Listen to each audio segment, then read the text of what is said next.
very bad day for President Biden. What do you think? Look, I think the number one takeaway, Trace, is this. Joe Biden will not be the nominee.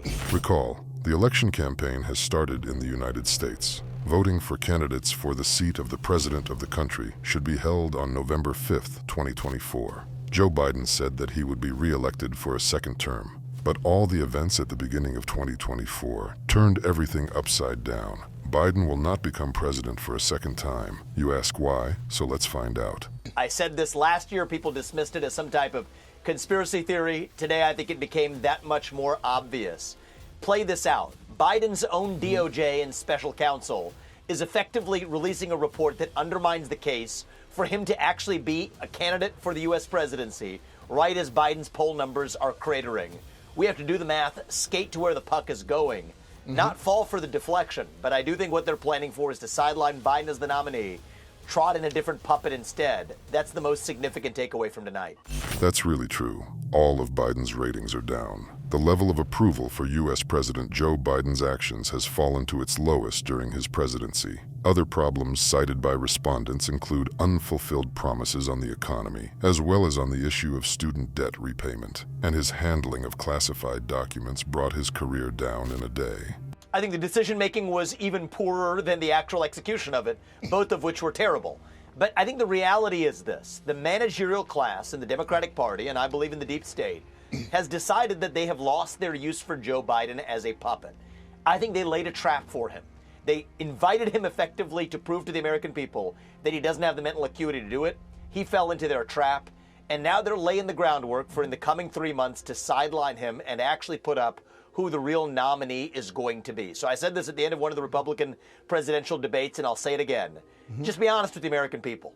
Tell us who the actual nominee is going to be so that we don't play these games and we can actually have an honest, open debate about who should be the next president of the United States. I agree with Vivek. He says valid things that everyone can understand. The government will just move Biden and he will be forgotten. They will find a new, younger puppet that will be so easy to control. They won't have much trouble doing it. While Biden's ratings are skyrocketing, the search for his replacement is already well underway, and there is no doubt that they will not be able to find anyone. I think that there was probably a discussion heading into it. And the reality is the Democratic Party has always had one obstacle stopping them from sidelining Joe Biden. That's what I call the Kamala Harris problem. They've tethered their identity to identity politics. Yet if they don't make her the nominee, it makes them very difficult to sideline Biden, which is what leads me to, I think, the likely conclusion that it is going to be someone like Michelle Obama who they do put up. So I think there are serious discussions likely underway. Pretty soon those are going to spill over into the public sphere. And I wouldn't have been shocked if that happened tonight, but I think the greater likelihood, Trace, is that they wait another couple of months and let this play out. This week, several Western media outlets questioned Joe Biden's abilities. And if earlier the media did not dare to openly criticize the abilities of the American president, now they started to leak him en masse. The situation in case of early departure of the U.S. president is described in the U.S. laws in detail. The key figure will be the vice president, in this case, 58-year-old Kamala Harris. Despite the fact that she is 22 years younger than Biden, doctors also find significant health problems in her. Look, it does seem increasingly like a form of elder abuse, Trace. I mean, this is a man who was clearly personally hurt, personally insulted, but didn't have the mental acuity to process or even communicate the extent to which he had been hurt or insulted. And so the reality is this man is a puppet. The puppet masters who are wielding him have lost their use, and it's really just a sad situation to watch play out in plain sight, where this is the president of the United States.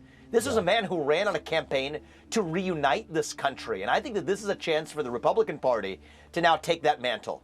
This man said he wanted to unite the country. He failed. He lacks the acuity to do it. I think in the Republican nominee, that'll be President Trump, we have an opportunity for someone with the acuity to say that we will unite this country, and I think that's how we're going to win this in a landslide.